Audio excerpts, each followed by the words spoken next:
Hi friends, எல்லோரும் எப்படி இருக்கீங்க? தீபாவளிக்கு ஒரு சூப்பரான ஹோம் டெக்கரேஷன்ஸ் எப்படி பண்ணுறதுன்னு பார்க்கலாம். ஃபஸ்ட்டு ஒரு கிளாஸ் எடுத்துகிட்டு அதில் ஒரு ஃப்ளார் போட்டுக்கோங்க. நீங்கள் ஆர்டிஃபிஷியலாக இருக்கட்டும் இல்லை ஒரிஜினலாக இருக்கட்டும், எனி ஃப்ளார் போட்டுக்கலாம். ஸோ இந்த மாதிரி ஒரு டிரான்ஸ்பரண்ட்டான ஒரு கிளாஸ் எடுத்துகிட்டு ஃப்ளார் உள்ளே வச்சுட்டு இப்போ ஃபுல்லாக தண்ணி ஊற்றிக்கோங்க. நல்லா இது மாதிரி ஓரளவு ஃபில் பண்ணிக்கோங்க. இந்த மாதிரி ஃபில் பண்ணதுக்கப்புறம் இது மேலே நம்ம ஆயில் ஊற்ற போகிறோம். நீங்கள் என்ன ஆயில் வேணால் யூஸ் பண்ணலாம். ஆக்சுவலாக பார்த்திங்கன்னா நான் நம்ம வீட்டில் அப்பளம் இந்த பூரி சுட்ட இந்த ஆயிலெலாம் கொஞ்சம் வேஸ்ட்டாக இருக்கும் இல்லையா, அது கூட நம்ம யூஸ் பண்ணிக்கலாம். ஸோ இதுவும் இந்த ரீயூஸ் மெத்தட் தான். எந்த ஆயில்னாலும் யூஸ் பண்ணிக்கலாம். நெக்ஸ்ட்டு ஒரு கிளாஸ் எடுத்து வச்சுக்கிறேன். அதே மாதிரி நம்ம ஆல்ரெடி ஒரு கிராஃப்ட் பண்ணியிருந்தோம் இல்லையா, அதில் ஒரு ஃப்ளார் எக்ஸ்ட்ரா என்கிட்ட இருந்துச்சு. ஸோ அதை வச்சு நான் ட்ரை பண்ணலான் இருக்கேன். ஸோ இது கேண்டிலுக்கு இது செட் ஆகுமா என்னன்னு தெரியல, இருந்தாலும் நான் ட்ரை பண்ணி பார்க்கலாமேன்னு தான் இது செக் பண்ணேன். ஸோ இந்த மாதிரி ஃப்ளார் போட்டுட்டு இதில் நம்ம அந்த மாதிரி ஆயில் ஊற்றிக்கலாம். இது பார்த்திங்கன்னா உங்களுக்கு மேலே இந்த மாதிரி ஃப்ளோட் ஆகிட்டு தான் இருக்கும். ஸோ எப்படி வருதுன்னு தெரியல, நான் லாஸ்ட்டாக தான் பார்க்கணும். இந்த மாதிரி ஆயில் ஊற்றிட்டு நெக்ஸ்ட்டு அதே மாதிரி ஒரு குட்டி கிளாஸு. ஸோ இதில் பார்த்திங்கன்னா நான் கொஞ்சம் ஸ்டோன்ஸ்லாம் போடுறேன். இந்த மாதிரி நீங்கள் என்ன கலர்ஸ்னாலும் யூஸ் பண்ணிக்கலாம். நான் ஒயிட் கலர் ஸ்டோன்ஸ் தான் போடுறேன். உங்களுக்கு என்ன டெக்கரேட்டிவ் ஐடியாஸ் உங்கள் வீட்டில் என்னது இருந்தாலும் நீங்கள் யூஸ் பண்ணிக்கலாம்.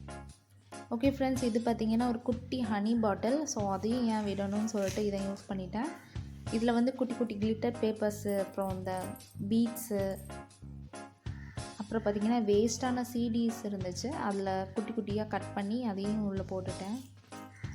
ஸோ நமக்கு என்ன ஐடியா தோணுதோ அதுதான். எந்த மாதிரி உங்களுக்கு டெக்கரேட் பண்ணணுமோ பண்ணிக்கோங்க. ஸோ இது ஃபுல்லாக வாட்டர் ஆட் பண்ணிவிட்டு இப்போ போல் ஆயில் ஊற்றிக்கோங்க. ஆயில் நீங்கள் எந்த ஆயில்னாலும் யூஸ் பண்ணிக்கலாம்.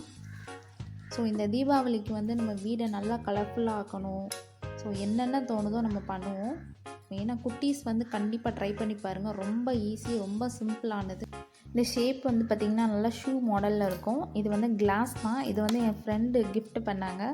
ஸோ இதில் இந்த பிங்க் கலர் ஸ்டோன்ஸ் இருந்துச்சு, அதையும் சேர்த்துட்டு ஒரு குட்டி ஹார்ட்டுன்னு இருந்துச்சு, அதையும் உள்ளே போட்டிருக்கேன். ஸோ இந்த மாதிரி தண்ணி ஃபில் பண்ணிக்கலாம். நமக்கு கலர்ஃபுல்லாக தெரியணும், அவ்வளோதான்.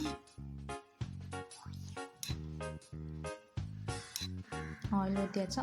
ஸோ மேலே இந்த திரி வைப்போம்ல, அது நம்ம பிளாஸ்டிக் ஷீட் இருக்கும்ல, அந்த மாதிரி கட் பண்ணியிருந்தேன். நீங்கள் வேணும்னா அந்த கவர் இருக்கும் இல்லையா, அதில் கூட பண்ணலாம். ஒரு பிளாஸ்டிக் கவர் மாதிரி கொஞ்சம் ஹார்டான கவராக இருக்கணும். ஸோ அதில் நான் திரி உள்ளே போட்டு வச்சுருக்கேன். இது பார்த்திங்கன்னா கிளிட்டர்ஸ் சும்மா போட்டால் கொஞ்சம் நல்லா அழகாக இருக்குமேன்னு போட்டேன். திரி பார்த்திங்கன்னா நீங்கள் நடுவில் நல்லா ஹோல் போட்டுட்டு அதில் அட்டாச் பண்ணிவிட்டு நீங்கள் சென்டரில் வச்சுக்கோங்க. ஸோ இந்த மாதிரி வச்சுட்டு இங்கே பாருங்கள், எல்லாமே ரெடி ஆயிடுச்சா. ஸோ ஆல்மோஸ்ட் நான் எல்லாம் செட் பண்ணி வச்சுட்டேன். அந்த திரி நடுவில் இருக்கிற மாதிரி பார்த்துக்கோங்க. அந்த ஒயிட் கலர் கிளிட்டர் ஷீட்டில் மட்டும் கொஞ்சம் சைடாக வச்சுக்கோங்க. ஸோ இந்த மாதிரி கேண்டில் வச்சு நம்ம லைட் ஏற்றிடலாம். சூப்பராக இருக்கும், நல்லா கலர்ஃபுல்லாக. நம்ம வீட்டில் இருக்கிற திங்ஸ் வச்சுட்டு நம்ம இந்த மாதிரி பண்ணிடலாம். கடையில் வாங்குறத விட இது எவ்வளோ நம்ம இஷ்டப்பட்டபடி செஞ்சுக்கலாம். சூப்பராக இருக்குது பாருங்கள். இப்போ நான் லைட் ஆஃப் பண்ணிட்டு காமிக்கிறேன் பாருங்கள். வாவ், பார்த்தீங்களா எவ்வளோ ஒரு கலர்ஃபுல்லாக இருக்குது. இந்த தீபாவளிக்கு இந்த மாதிரி நீங்கள் ட்ரை பண்ணி பாருங்கள். உங்கள் வீட்டில் நீங்கள் இந்த மாதிரி ஈவினிங் டைமில் இந்த மாதிரி லைட் ஏற்றி வச்சிங்கன்னா அவ்வளோ ஒரு அழகாக இருக்கும். பார்க்குறதுக்கே சூப்பராக இருக்கும். எனக்கு அந்த ரெட் கலர் அந்த ஃப்ளார் போட்டு வச்சுருந்தது ரொம்ப பிடிச்சிருச்சு. ஸோ நீங்கள் ஈவனாக ஒரு கிளாஸஸ் வாங்கி இந்த மாதிரி ஒரிஜினல் ஃப்ளார்ஸ் கூட போட்டு வைக்க. உங்கள்கிட்ட என்ன கிளாஸ் இருக்கோ அதை வச்சு ட்ரை பண்ணுங்கள். ரொம்பவே அஃபோர்டபுளான ரேஞ்சில் இந்த மாதிரி நம்ம கேண்டில்ஸ் ரெடி பண்ணியாச்சு. ஸோ சூப்பராக இருக்குது. நீங்கள் கண்டிப்பாக உங்கள் வீட்டில் எல்லோரும் ட்ரை பண்ணி பாருங்கள் ஃப்ரெண்ட்ஸ். இந்த தீபாவளியை நீங்கள் கலர்ஃபுல்லாக கொண்டாடுங்க. ஹாப்பி தீபாவளி. லைக் பண்ணுங்கள், ஷேர் பண்ணுங்கள், சப்ஸ்கிரைப் பண்ணுங்கள். தேங்க்ஸ் ஃபார் வாட்சிங்.